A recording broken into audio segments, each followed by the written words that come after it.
নমস্কার বন্ধুরা, আমি নবনীতা আপনাদের কাছে নিয়ে এসেছি আবার একটি ভিডিও নিয়ে।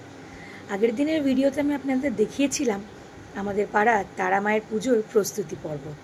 আজকে দেখাচ্ছি পুজোর দিনের শুরুর থেকে যে কিভাবে আমাদের পুজোটা আয়োজন করা হয়েছে।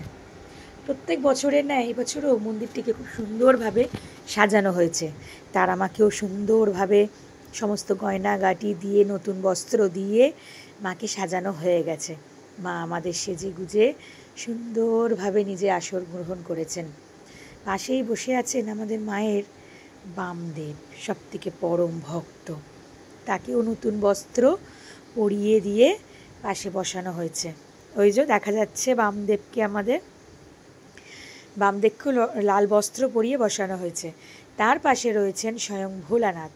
ভোলানাথকেও সুন্দর করে বসিয়ে দেওয়া হয়েছে। তারপরে আমাদের পুজোর সমস্ত কিছু প্রস্তুতি চলো তোমাদেরকে দেখিয়ে দেওয়া যাক। মাকে সাজানো তো হয়ে গেল, এবার ভক্তগণে যারা আসবেন তাদেরকেও তো প্রসাদ ছাড়া পাঠানো যাবে না, তাই চলো সেইগুলো দেখানো যাক। আর চারিদিকটা সুন্দর আলোতে সুসজ্জিত হয়ে গেছে, ফুলের মালা দিয়ে সাজিয়েছে, আলো দিয়ে সাজিয়েছে, আর উপরটা ঘিরে দিয়েছে কারণ যাতে, এখন তো বৃষ্টি পড়ছে প্রচণ্ড, যাতে বৃষ্টিতে কেউ না ভিজে যায়, কারণ সন্ধেবেলা প্রচুর লোক হয়, আর যদি বৃষ্টি এসে যায় তখন তারা কি করবে, ভিজে যাবে। সেই জন্য ওইদিকে আমাদের একটা পাশের বাড়িতেই, মানে পাশের বিল্ডিংটা প্রমোটিং হচ্ছে, সেইখানটার নিচটাতেই আমাদের মায়ের ভোগ রান্না শুরু হয়ে গেছে। ওইদিকে করছেন নীরাদা, বিজয়দা করছে। তা এটা হলো দুপুরবেলার পর্ব। আমি স্নান টান করে ছেলেকে নিয়ে গেছিলাম। ছেলেকে নিয়ে ঠিক না, আমি আগে গিয়ে দেখে এসেছিলাম। তারপরে যেই ছেলে শুনলো যে আমি গেছিলাম, ছেলে অমনি বেরিয়ে এলো, তার হাতে গদা পাশ নিয়ে ছুটলেন মা তারাকে দেখতে, মা তারাকে প্রণাম করতে। তারপরে ছেলে বলল দেখে আসি। ছেলে তো আমার মা তারার রূপ দেখে খুব একদম চমকে গেছে। কিন্তু আমার ছেলে বলছিল যে মা, উপরের শাড়িগুলো যদি একটুখানি রং চঙে দিত তাহলে খুব ভালো লাগতো। যাই হোক, আমার ছেলের কথা ওটা। তারপরে এখন বিকেল হয়ে গেছে, সবাই পুজো দেওয়া শুরু করে দিয়েছে। আমার মাসিও লেগে পড়েছে কাজে, বিকেলবেলা নতুন শাড়ি পরে মা তারার কাজে লেগে পড়েছে। প্রত্যেক অমাবস্যাতে মায়ের পুজোতে আমার মাসি আর গুলু ভাই, মানে আমার জায়ের মা, মিলে হেল্প করে মা ঠাকুরমশাইকে, পুজোর সমস্ত সরঞ্জাম, মায়ের ভোগ সব কিছু। তাই আমি ওদের দেখে এসে আমি একটু রেডি হয়ে নিলাম। তাই আমি ভাবলাম আজ একটু শাড়ি পরি, অন্যান্য দিন তো ডেলি চুড়িদার জিন্স পরি।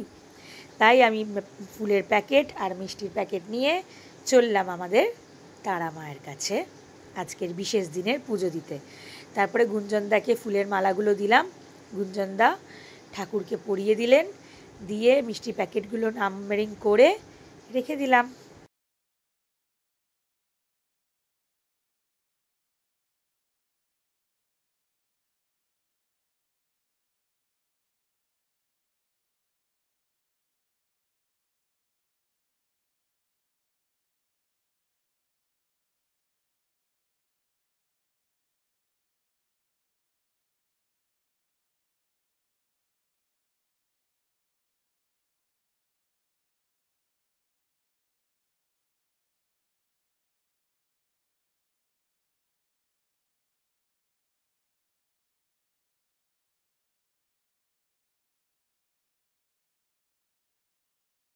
এদিকে সন্ধে গড়তে গড়তে ভক্তদের ঢল অনেক বেড়ে গেছে, কারণ আজকের দিনটাই এমন, আজ কৌশিকী অমাবস্যা, সেই কারণে।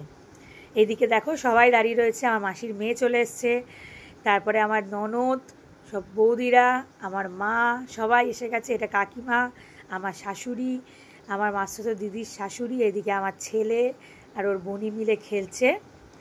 সবাই মিলে ওরা খুব আনন্দ করছে সন্ধ্যেবেলা। সেদিন আবার ছিল আমার ছেলের পরীক্ষা, যেহেতু আইসি পরীক্ষা ছিল বলে অতটা চাপ ছিল না, ওকে পড়িয়ে নিয়ে আমি বেরিয়েছিলাম। এদিকে ঠাকুরের প্রদীপ রেডি হচ্ছে, সবাই পুজোর সরঞ্জামে বসে গেছে, এদিকে পুজো নেওয়া হচ্ছে।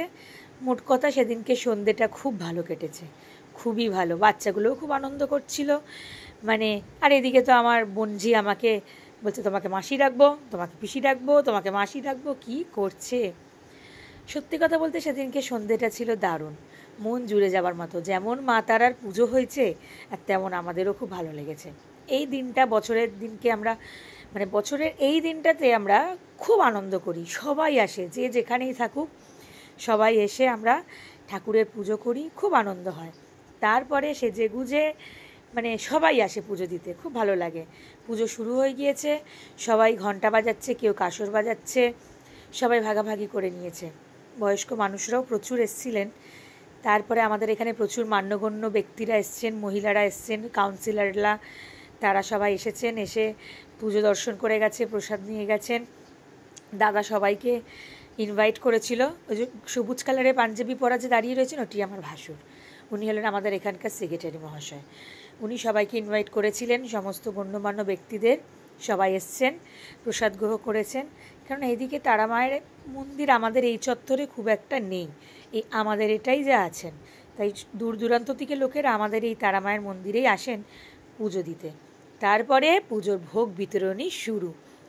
রাস্তার দিকটাতে নিয়ে যাওয়া হয়েছিল যাতে মানুষের অসুবিধা না হয় পুজোর ওখানে, তাই প্রচুর লাইন পড়ে গেছে। সঙ্গে সঙ্গে আস্তে আস্তে মানুষের লাইন পুরো একদম ভিড় হয়ে গেছে। খিচুড়ি, আলুর দম, খিচুড়িও যেমন টেস্টি হয়েছে, আলুর দমটাও তেমন টেস্টি হয়েছে। প্রচুর মানুষ নিয়েছে, প্রচুর খিচুড়ি হয়েছিল, সব শেষ। যাক, ভগবানের কৃপায় খাবার কম পারে না, এটাই আমাদের মন্দিরের প্রত্যেকবারের মহত্ব। প্রত্যেকবার খাবার বেশি হয়, এবারেও তাই। দাদা দেখতে এলো যে কত লোক হয়েছে, কতটা খিচুড়ি আছে, মজুদ আবার করতে হবে কি না। আর এদিকে আমার ছেলে প্রত্যেক বছর তার দিদিয়ার পাশে গিয়ে বসে পুজোর সময় বসে থাকে, যতক্ষণ না অঞ্জলি হচ্ছে। পুজো সামনে থেকে বসেই ও দেখে। শুধু কৌশিকী অমাবস্যা বলে নয়, ও প্রত্যেকটা অমাবস্যা তিথিতেও তার আমার মন্দিরের ভেতরে বসেই পুজো দেখে। আর ওর জেঠির দিদি বলছিল পায়ের ধূপের আগুন পড়বে, তাই একটু সরে গেল। তারপরে আমি বললাম চল বাবু একটু পড়ে নিই। তারপরে আমার ছেলে বললো না মা একটু পরে। তারপরে বললাম যে না, আর একবার দেখে আসি খিচুড়ির ওখানে কীরম লাইন। আর আমরাও তো একটু খিচুড়ি নেব, পাড়ার মেয়ে, পাড়ার বউ বলে তো কি আমরা কি খিচুড়ি নেব না? এই যে সবাই আমরা পাড়ার দাঁড়িয়েই নিই, কারণ দাঁড়িয়ে খিচুড়ি নেওয়ার লাইন দিয়ে মজাই আলাদা। সাইড দিয়ে তো আমরা পাবোই, আমার ঘরে তো খিচুড়ি আসবেই, সেটা বড় কথা নয়, কিন্তু লাইন দিয়ে নেওয়ার মজাই আলাদা। সবাই মিলে একসঙ্গে লাইন দিয়ে খিচুড়ি নেব। এই যে সব বৌদিরা, দিদিরা, আমরা সবাই মিলে দাঁড়ালাম, লাইন দিতে হলো। ওরা বললো যে আগে চলে আয়, আমরা আছি। তারপরে আমরা নিয়ে চলে, তারপর শুরু হলো সেই হোমের সময়। সত্যি সত্যি বলতে আমাদের এই হোমটা গুঞ্জনদা, পল্লব দ্বারা খুব ভালো করে। এনারাই হলো 3 পণ্ডিত আমাদের এখানকার।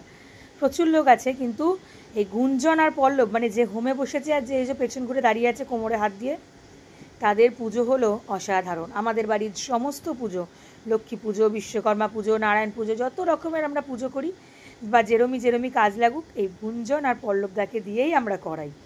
এদের মন্ত্র উচ্চারণ যেন নিজেদেরকে একটা দৈবিক অনুভূতির একটা প্রকাশ করায়, মানে অসাধারণ। যেমন এরা যখন মন্ত্রপাঠ করে এদের মাইকের দরকার পড়ে না, মাইক্রোফোনের প্রয়োজন পড়ে না, এদের গলার জোরই যথেষ্ট। আর এদের উচ্চারণ অসাধারণ, সেটা আমি ছোট্ট করে লাইভ করে তোমাদের দেখিয়েওছিলাম।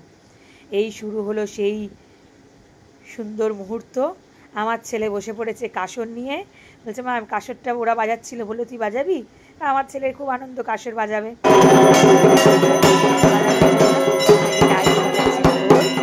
আর ওইদিকে আমাদের টাটা হাইফের মা রয়েছে, সবাই রয়েছে।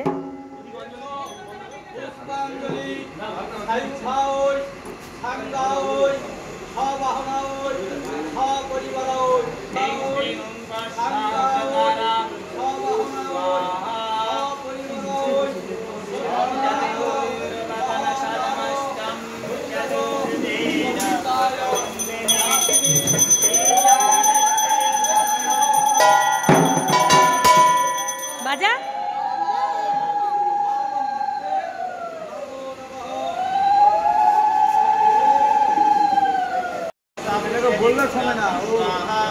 সত্যি বলতে আজকে সন্ধ্যেটা খুব ভালো কাটলো, তাই ভাবলাম আজকের এই পুজোর মুহূর্ত, সুন্দর মুহূর্তগুলো তোমাদের সকলের সঙ্গে ভাগ করে নিই। তা অবশ্যই জানিও আমাদের পাড়ার তারা মায়ের পুজো তোমাদের কেমন লাগলো, তারা মাকে কেমন লাগলো অবশ্যই জানিও।